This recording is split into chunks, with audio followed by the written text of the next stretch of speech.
34 ದಿನಗಳ ಬಳಿಕ ಕೊನೆಗೂ ಪ್ರಜ್ವಲ್ ರೇವಣ್ಣ ಅರೆಸ್ಟ್ ಆದ್ರು. ಅರೆಸ್ಟ್ ಹೇಗಾದ್ರು ಅನ್ನೋದು ಬಹಳ ರೀತಿಯಲ್ಲಿ ಚರ್ಚೆಗೆ ಒಳಪಡ್ತು. ಕಾರಣ ಮಹಿಳಾ ಅಧಿಕಾರಿಗಳು ಅವರನ್ನ ಅರೆಸ್ಟ್ ಮಾಡಿಕೊಂಡು ಹೊರತಂದಿದ್ದು ಬಹಳ ಇಂಟ್ರೆಸ್ಟಿಂಗ್ ಆಗಿದ್ದಂತಹ ಗಮನ ಸೆಳೆದಂತಹ ಒಂದು ಘಟನೆ. ಸೊ ಹೇಗಾಯ್ತು ಈ ಅರೆಸ್ಟ್ ಪ್ರಕ್ರಿಯೆಗಳು ನೋಡ್ಕೊಂಡು ಬರೋಣ ಈ ವರದಿಯಲ್ಲಿ. 34 ದಿನಗಳ ಕಣ್ಣ ಮುಚ್ಚಾಲೆಗೆ ಕಡೆಗೂ ಕ್ಲೈಮ್ಯಾಕ್ಸ್. ಬೆಂಗಳೂರಿಗೆ ಬರ್ತಿದ್ದಂತೆ ಪ್ರಜ್ವಲ್ ರೇವಣ್ಣ ಬೇಟೆ. ಏರ್ಪೋರ್ಟ್ನಲ್ಲೇ ಪ್ರಜ್ವಲ್ ಮಧ್ಯರಾತ್ರಿ ಅರೆಸ್ಟ್. ದೇಶದಲ್ಲಿ ತೀವ್ರ ಸಂಚಲನ ಸೃಷ್ಟಿಸಿದ್ದ ಅಶ್ಲೀಲ ವಿಡಿಯೋ ವೈರಲ್ ಹಾಗೂ ಅತ್ಯಾಚಾರ ಆರೋಪಿ ಸಂಸದ ಪ್ರಜ್ವಲ್ ರೇವಣ್ಣ ಪೆನ್ಡ್ರೈವ್ ಪ್ರಕರಣಕ್ಕೆ ಇದೀಗ ಅಸಲಿ ರೂಪ ಸಿಕ್ಕಿದೆ. ಆರೋಪ ಹೊತ್ತು ಗಂಟು ಮೂಟೆ ಸಮೇತ ಜರ್ಮನಿಗೆ ಕಾಲ್ಕಿತ್ತು ಪ್ರಜ್ವಲ್ ರೇವಣ್ಣ 1 ತಿಂಗಳೇ ಕಳೆದಿತ್ತು. ಫಾರಿನ್ ಪಾತಾಳದಲ್ಲಿ ಕೂತು ಕಳ್ಳಾಟ ಆಡ್ತಿದ್ದ ಪ್ರಜ್ವಲ್ ರೇವಣ್ಣ ತಿಂಗಳ ಬಳಿಕ ದಿಢೀರ್ ಪ್ರತ್ಯಕ್ಷಗೊಂಡು ನಾನು ವಾಪಸ್ ಬರ್ತಿದ್ದೀನಿ ಹೇಳಿಕೆಯ ವಿಡಿಯೋ ರಿಲೀಸ್ ಮಾಡಿದ್ರು. ಆದ್ರೆ ಬರ್ತಾರಾ? ಕೊನೆ ಟೈಮ್ನಲ್ಲಿ ಚಮಕ್ ಕೊಡ್ತಾರಾ ಅಂತಲೇ ಭಾವಿಸಲಾಗಿತ್ತು. ಯಾಕಂದ್ರೆ ಮೇ 16ಕ್ಕೆ ಟಿಕೆಟ್ ಬುಕ್ ಮಾಡಿ ಲಾಸ್ಟ್ ಟೈಮ್ ಫ್ಲೈಟ್ ಹತ್ತಲೇ ಇಲ್ಲ. ಆದ್ರೆ ಈ ಬಾರಿ ಅವರಿಗೆ ಕಾನೂನು ಮತ್ತಷ್ಟು ಬಿಗಿಯಾಗಿತ್ತು. ಹಾಗಾಗಿ ಪ್ರಜ್ವಲ್ ಈ ಸಲ ಕೈ ಕೊಡ್ಲಿಲ್ಲ. ಜರ್ಮನಿಯ ಮ್ಯೂನಿಕ್ನಿಂದ ಬೆಂಗಳೂರಿಗೆ ಲುಫ್ತಾನ್ಸಾ ಏರ್ಲೈನ್ಸ್ ಮೂಲಕ ಮಧ್ಯರಾತ್ರಿ ಬೆಂಗಳೂರಿಗೆ ಬಂದೇ ಬಿಟ್ರು. ಆಜುಬಾಜು 40 ಕೆಜಿ ಗಂಟು ಮೂಟೆ ಸಮೇತ ಬಿಸಿನೆಸ್ ಕ್ಲಾಸ್ ಟಿಕೆಟ್ ಬುಕ್ ಮಾಡಿಕೊಂಡು ಪ್ರಜ್ವಲ್ ರೇವಣ್ಣ ವಾಪಸ್ ಆಗೇ ಬಿಟ್ರು. ಅಂತೂ ಇಂತೂ ಪ್ರಜ್ವಲ್ ರೇವಣ್ಣ ಫಾರಿನ್ನಿಂದ ರಿಟರ್ನ್ ಆಗೋ ಮೂಲಕ 34 ದಿನಗಳ ಕಣ್ಣಾಮುಚ್ಚಾಲೆ ಆಟಕ್ಕೆ ಬ್ರೇಕ್ ಬಿದ್ದಿದೆ. ಕೆಂಪೇಗೌಡ ಏರ್ಪೋರ್ಟ್ಗೆ ಲುಫ್ತಾನ್ಸಾ ಏರ್ಲೈನ್ಸ್ ಲ್ಯಾಂಡ್ ಆಗ್ತಿದ್ದಂತೆ ಪ್ರಜ್ವಲ್ ರೇವಣ್ಣ ಎಸ್ಐಟಿಗೆ ಲಾಕ್ ಆಗಿದ್ದಾರೆ. 1 ತಿಂಗಳಿಂದ ಬಲೆ ಹಾಕಿ ಕೂತಿದ್ದ ಎಸ್ಐಟಿ ಅಧಿಕಾರಿಗಳು ಭಾರೀ ಬಿಗಿ ಪೊಲೀಸ್ ಬಂದೋಬಸ್ತ್ ಮಧ್ಯೆ ಪ್ರಜ್ವಲ್ ರೇವಣ್ಣರನ್ನ ಬಂಧಿಸಿದ್ದಾರೆ. ಟರ್ಮಿನಲ್ 2ರಲ್ಲಿ ವಿಮಾನ ಲ್ಯಾಂಡ್ ಆಗ್ತಿದ್ದಂತೆ ಅಲರ್ಟ್ ಆಗಿದ್ದ ಎಸ್ಐಟಿ ತಂಡ ಇಮಿಗ್ರೇಷನ್ ಇಲಾಖೆ ಅಧಿಕಾರಿಗಳು ಪ್ರೋಸೆಸ್ ಮುಗಿಸ್ತಿದ್ದಂತೆ ಅರೆಸ್ಟ್ ಮಾಡಿದ್ದಾರೆ. ಪ್ರಜ್ವಲ್ ತಂದಿದ್ದ 2 ಬ್ಯಾಗ್ಗಳನ್ನು ಸೀಸ್ ಮಾಡಿದ್ದಾರೆ. ಇಡೀ ದೇಶದಲ್ಲೇ ಸಂಚಲನವನ್ನ ಸೃಷ್ಟಿಸಿದಂತಹ ಅಶ್ಲೀಲ ವಿಡಿಯೋ ವೈರಲ್ ವಿಚಾರ ಹಾಗೂ ಸಂಸದ ಪ್ರಜ್ವಲ್ ರೇವಣ್ಣ ಪೆನ್ಡ್ರೈವ್ ಪ್ರಕರಣಕ್ಕೆ ಹೊಸ ರೂಪ ಸಿಕ್ಕಿದೆ. ಆರೋಪವನ್ನ ಹೊತ್ತ ಕೂಡಲೇ ವಿದೇಶಕ್ಕೆ ಪಲಾಯನ ಮಾಡಿದ್ದಂತಹ ಪ್ರಜ್ವಲ್ ರೇವಣ್ಣ 1 ತಿಂಗಳ ಬಳಿಕ ಪ್ರತ್ಯಕ್ಷ ಆಗಿದ್ದಾರೆ. ಕಳೆದ ಮೇ 16ನೇ ತಾರೀಕು ವಾಪಸ್ ಬರ್ತಾರೆ ಎನ್ನುವಂತಹ ಸೂಚನೆ ಮೇರೆಗೆ ಕಾದು ಕುಳಿತಿದ್ದಂತಹ ಎಸ್ಐಟಿ ಅಧಿಕಾರಿಗಳಿಗೆ ಪ್ರಜ್ವಲ್ ರೇವಣ್ಣ ಚಳ್ಳೆಹಣ್ಣನ್ನು ತಿನ್ನಿಸಿದ್ರು. ಅದಾದ ಬಳಿಕ ವಿಡಿಯೋ ರಿಲೀಸ್ ಆಗುತ್ತೆ. ವಿಡಿಯೋ ರಿಲೀಸ್ ಆದ ಮೇಲೂ ಕೂಡ ಅಂದರೆ ನಿನ್ನೆ 31ನೇ ತಾರೀಕು ವಾಪಸ್ ಬರ್ತೇನೆ ಅನ್ನುವಂಥ ಸುಳಿವನ್ನು ಏನು ನೀಡಿದ್ರು ಆ ಸುಳಿವಲ್ಲೂ ಕೂಡ ಮಿಸ್ ಆಗಬಹುದು ಅನ್ನುವಂಥ ಒಂದಷ್ಟು ಲೆಕ್ಕಾಚಾರಗಳಿದ್ರು. ಬಟ್ ಆದರೆ ಕಾನೂನು ಬಿಗಿ ಆಗ್ತಾ ಇದ್ದಂತೆ ಎಚ್ಚೆತ್ಕೊಂಡಂಥ ಪ್ರಜ್ವಲ್ ರೇವಣ್ಣ ಮತ್ತೆ ವಾಪಸ್ ಆಗಿದ್ದಾರೆ. ಗಂಟು ಮೂಟೆ ಸಮೇತ ಹೋಗಿದ್ದಂಥ ಪ್ರಜ್ವಲ್ ವಾಪಸ್ ಬರ್ತಾ ಇದ್ದಾಗೆ ನಿನ್ನೆ ಬೆಂಗಳೂರಿನ ಏರ್ಪೋರ್ಟ್ನಲ್ಲಿ ಅವರನ್ನ ಎಸ್ಐಟಿ ಅಧಿಕಾರಿಗಳು ವಶಕ್ಕೆ ಪಡೆಯುವಂತ ಕೆಲಸ ಆಗಿದೆ. ಪ್ರಜ್ವಲ್ ಅರೆಸ್ಟ್ ಅಸಲಿ ಆಟ ಈಗ ಶುರುನಾ? ಲುಫ್ತಾನ್ಸಾ ಏರ್ಲೈನ್ಸ್ನ LH764 ವಿಮಾನದಲ್ಲಿ ತಡರಾತ್ರಿ 12:15 ಹೊತ್ತಿಗೆ ಮ್ಯೂನಿಕ್ನಿಂದ ಬೆಂಗಳೂರಿನ ಕೆಂಪೇಗೌಡ ಏರ್ಪೋರ್ಟ್ಗೆ ಬಂದಿಳಿದ್ರು. Brown colour night pant, grey colour pullover ಧರಿಸಿದ್ದ ಪ್ರಜ್ವಲ್ ಯಾವುದೇ ಪಶ್ಚಾತ್ತಾಪವಿಲ್ಲದೆ ಆರಾಮಾಗಿ ನಡೆದುಕೊಂಡು ಬಂದ ದೃಶ್ಯ ನಿಜಕ್ಕೂ ಅಚ್ಚರಿ ಮೂಡಿಸಿದೆ. ಪ್ರಜ್ವಲ್ ಟೈಮ್ ಲೈನ್: ಮಧ್ಯರಾತ್ರಿ 12:47 ಲುಫ್ತಾನ್ಸಾ ವಿಮಾನ ಲ್ಯಾಂಡಿಂಗ್. ಮಧ್ಯರಾತ್ರಿ 1:03 ಏರ್ಪೋರ್ಟ್ಗೆ ಎಸ್ಐಟಿ ಅಧಿಕಾರಿಗಳ ಎಂಟ್ರಿ. ಮಧ್ಯರಾತ್ರಿ 1:07 ಪ್ರಜ್ವಲ್ ವಶಕ್ಕೆ ಪಡೆದ ಸಿಐಎಸ್ಎಫ್ ಸಿಬ್ಬಂದಿ. ಮಧ್ಯರಾತ್ರಿ 1:15 ಎಸ್ಐಟಿಗೆ ಪ್ರಜ್ವಲ್ ಹಸ್ತಾಂತರ. ಮಧ್ಯರಾತ್ರಿ 1:20 ಎಸ್ಐಟಿ ವಶಕ್ಕೆ ಪ್ರಜ್ವಲ್ ರೇವಣ್ಣ. ಮಧ್ಯರಾತ್ರಿ 1:30 ಎಸ್ಐಟಿ ಕಚೇರಿಯತ್ತ ಪ್ರಜ್ವಲ್. ಮಧ್ಯರಾತ್ರಿ 2 ಎಸ್ಐಟಿ ಕಚೇರಿಗೆ ಪ್ರಜ್ವಲ್. ರಾತ್ರಿ ಎಸ್ಐಟಿ ಕಚೇರಿಯಲ್ಲೇ ವಾಸ್ತವ್ಯ. ಅಂತೂ ಇಂತೂ ಪ್ರಜ್ವಲ್ ರೇವಣ್ಣ ಭಾರತಕ್ಕೆ ವಾಪಸ್ ಆಗ್ತಾ ಇದ್ದಾಗೇನೆ 34 ದಿನಗಳ ಕಲ್ಲಾಟಕ್ಕೆ ಬ್ರೇಕ್ ಬಿದ್ದಿದೆ. ನಿನ್ನೆ ಕೆಂಪೇಗೌಡ ಅಂತಾರಾಷ್ಟ್ರೀಯ ವಿಮಾನ ನಿಲ್ದಾಣದಲ್ಲಿ ಲುಫ್ತಾನ್ಸಾ ಏರ್ಲೈನ್ಸ್ ಲ್ಯಾಂಡ್ ಆಗ್ತಾ ಇದ್ದಾಗೇನೆ ಪ್ರಜ್ವಲ್ ರೇವಣ್ಣ ಅವರನ್ನ ವಶಕ್ಕೆ ಪಡೆಯಲಾಗಿದೆ. ಬಹಳ ಮುಖ್ಯವಾಗಿ 1 ತಿಂಗಳಿನಿಂದ ಎಸ್ಐಟಿ ಅಧಿಕಾರಿಗಳು ಅವರನ್ನ ವಶಕ್ಕೆ ಪಡೆಯೋದಕ್ಕೆ ಅಂತ ಸಾಕಷ್ಟು ಸಿದ್ಧತೆಗಳನ್ನ ಮಾಡಿಕೊಂಡು ಕಾಯ್ತಾ ಇದ್ರು. ಅದೇ ನಿಟ್ಟಿನಲ್ಲಿ ನಿನ್ನೆ ಕೂಡ ಅಂತಾರಾಷ್ಟ್ರೀಯ ವಿಮಾನ ನಿಲ್ದಾಣದ ಹೊರಭಾಗ ಸಾಕಷ್ಟು ಭದ್ರತೆಗಳ ಮೂಲಕ ಅವರನ್ನ ವಶಕ್ಕೆ ಪಡೆಯುವಂತ ಕೆಲಸವನ್ನ ಮಾಡಿದ್ದಾರೆ.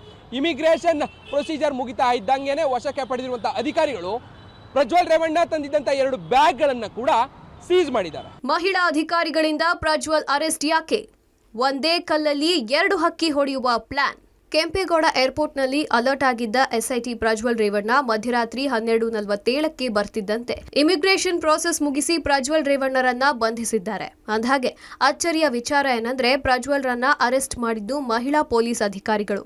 ಎಸ್, ಪ್ರಜ್ವಲ್ನ ಅರೆಸ್ಟ್ ಮಾಡಲು 3 ಮಹಿಳಾ ಅಧಿಕಾರಿಗಳನ್ನ ನೇಮಕ ಮಾಡಲಾಗಿತ್ತು. ಅದರಂತೆ ಮಹಿಳಾ ಅಧಿಕಾರಿಗಳಿಂದಲೇ ಎಸ್ಐಟಿ ಪ್ರಜ್ವಲ್ರನ್ನ ಬಂಧಿಸಿದೆ. ಜೀಪ್ ಚಾಲಕ ಹೊರತುಪಡಿಸಿದ್ರೆ ಉಳಿದವರೆಲ್ಲ ಮಹಿಳಾ ಅಧಿಕಾರಿಗಳು ಪ್ರಜ್ವಲ್ ಅರೆಸ್ಟ್ನಲ್ಲಿ ಭಾಗಿಯಾಗಿದ್ರು. ಪ್ರಜ್ವಲ್ನ ಮಹಿಳಾ ಅಧಿಕಾರಿಗಳಿಂದ ಅರೆಸ್ಟ್ ಮಾಡಿಸಿದ್ದು ಯಾಕೆ ಅನ್ನೋದರ ಹಿಂದೆ ಕುತೂಹಲದ ಅಂಶ ಕೂಡ ಅಡಗಿದೆ. ಎಸ್ಐಟಿ ಅಧಿಕಾರಿಗಳು ಒಂದೇ ಕಲ್ಲಲ್ಲಿ 2 ಹಕ್ಕಿ ಹೊಡೆದಿದ್ದಾರೆ. ಪ್ರಜ್ವಲ್ನಿಂದ ಲೈಂಗಿಕ ದೌರ್ಜನ್ಯಕ್ಕೆ ಒಳಗಾದ ಸಂತ್ರಸ್ತ ಮಹಿಳೆಯರು ಸಾಕಷ್ಟು ಸಂಖ್ಯೆಯಲ್ಲಿದ್ದಾರೆ. ಹೆಣ್ಣನ್ನ ಕೇವಲವಾಗಿ ನೋಡಿದ ಪ್ರಜ್ವಲ್ಗೆ ಮುಜುಗರ ಉಂಟು ಮಾಡಬೇಕು. ಮಹಿಳಾ ಅಧಿಕಾರಿಗಳಿಂದ ಅರೆಸ್ಟ್ ಮಾಡಿಸಿ ಪ್ರಜ್ವಲ್ಗೆ ಅವಮಾನ ಮಾಡಬೇಕು. ಅಲ್ಲದೆ ಮಹಿಳಾ ಅಧಿಕಾರಿಗಳಿಂದ ಸಂತ್ರಸ್ತ ಮಹಿಳೆಯರಿಗೆ ಧೈರ್ಯ ತುಂಬಬೇಕು.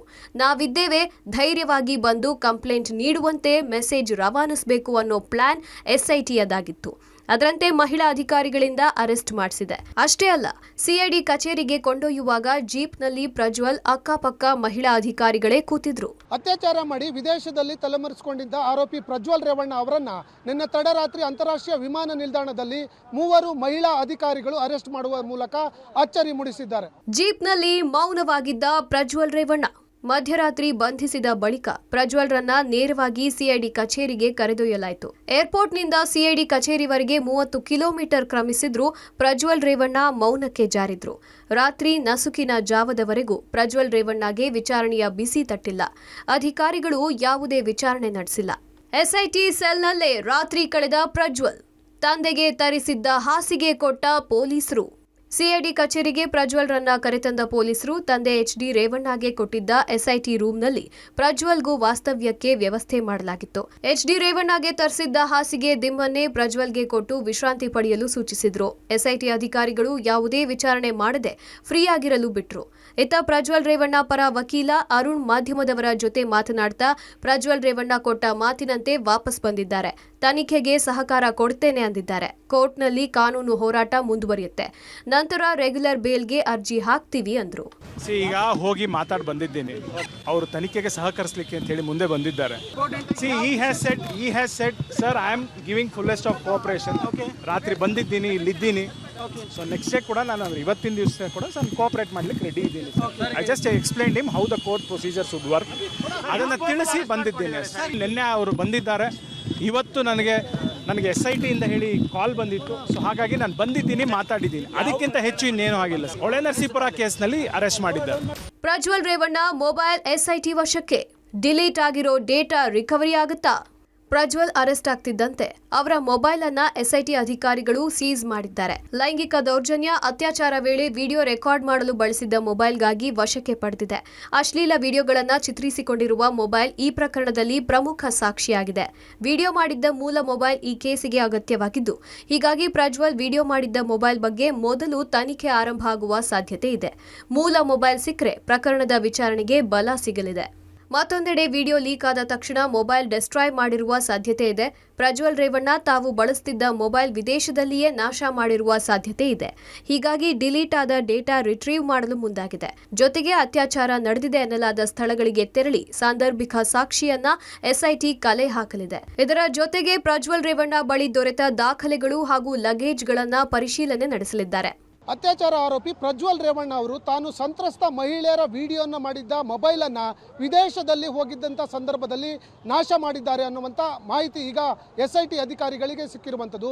SIT ಅಧಿಕಾರಿಗಳಿಗೆ ಮಾಹಿತಿ ಸಿಕ್ಕಿರುವ ಹಿನ್ನೆಲೆಯಲ್ಲಿ ಆ ಮೊಬೈಲನ್ನು ರಿಟ್ರೀವ್ ಮಾಡಲಿಕ್ಕೆ SIT ತನಿಖಾಧಿಕಾರಿಗಳು ಮುಂದಾಗಿರುವಂಥದ್ದು. ಒಟ್ನಲ್ಲಿ ಪೆನ್ಡ್ರೈವ್ ಪುರಾಣದಲ್ಲಿ ಅಸಲಿ ಕಹಾನಿ ಈಗ ಶುರುವಾಗಿದೆ. 34 ದಿನಗಳ ಪ್ರಜ್ವಲ್ ಕಣ್ಣಾಮುಚ್ಚಾಲೆ ಆಟಕ್ಕೆ ಕಡೆಗೂ ಕ್ಲೈಮ್ಯಾಕ್ಸ್ ಬಿದ್ದಿದೆ. ವಿದೇಶದಲ್ಲಿ ಭೂಗತವಾಗಿ SITಗೆ ಚಳ್ಳೆ ಹಣ್ಣು ತಿನ್ನಿಸುತ್ತಿದ್ದ ಪ್ರಜ್ವಲ್ ನಿರೀಕ್ಷೆಯಂತೆಯೇ ಏರ್ಪೋರ್ಟ್ನಲ್ಲಿ ಅರೆಸ್ಟ್ ಆಗಿದ್ದಾರೆ. ಅತ್ಯಾಚಾರ ಪ್ರಕರಣಕ್ಕೆ ಈಗ ವೇಗ ಸಿಗಲಿದ್ದು, ತನಿಖೆ ಹೇಗೆಲ್ಲ ಸಾಗುತ್ತೆ? ಪ್ರಜ್ವಲ್ ಮೇಲಿನ ಆರೋಪ ನಿಜವಾಗುತ್ತಾ? ಆರೋಪ ನಿಜವಾದ್ರೆ ಸಂಕಷ್ಟ ಫಿಕ್ಸಾ ಅಥವಾ ಪ್ರಕರಣದಿಂದ ಪ್ರಜ್ವಲ್ ಪಾರಾಗ್ತಾರಾ? ಹೀಗೆ $1 ಮಿಲಿಯನ್ ಪ್ರಶ್ನೆಗಳು ಎಲ್ಲರ ತಲೆಯಲ್ಲಿ ಓಡ್ತಿವೆ. ಸದ್ಯ ಪೆನ್ಡ್ರೈವ್ ಪ್ರಕರಣ ಪ್ರಜ್ವಲ್ ಬಂಧನದಿಂದ ಮತ್ತಷ್ಟು ಕುತೂಹಲ ಕೆರಳಿಸಿದ್ದಂತೂ ಸುಳ್ಳಲ್ಲ. Crime bureau, public TV. So ಎಲ್ಲಿದೆಯಪ್ಪ ಪ್ರಜ್ವಲ್ ಅನ್ನೋದಕ್ಕೆ ಉತ್ತರ ಸಿಕ್ಕಾಯ್ತು, ವಾಪಸ್ ಬಂದಾಯಿತು. ಈಗ ನೀನು ತಪ್ಪು ಮಾಡಿದೆಯಾ ಇಲ್ಲಪ್ಪ ಪ್ರಜ್ವಲ್ ಅನ್ನೋದಕ್ಕೆ ಉತ್ತರ ಸಿಗಬೇಕಾಗಿದೆ. ಅದು ಕಾನೂನಾತ್ಮಕವಾಗಿ ನಡಿಬೇಕಾಗಿದೆ. ಅದಾದ್ಮೇಲೆ ಗೊತ್ತಾಗುತ್ತೆ, ಅಲ್ಲಿವರೆಗೂ ಗೊತ್ತಾಗಲ್ಲ ಈಗ.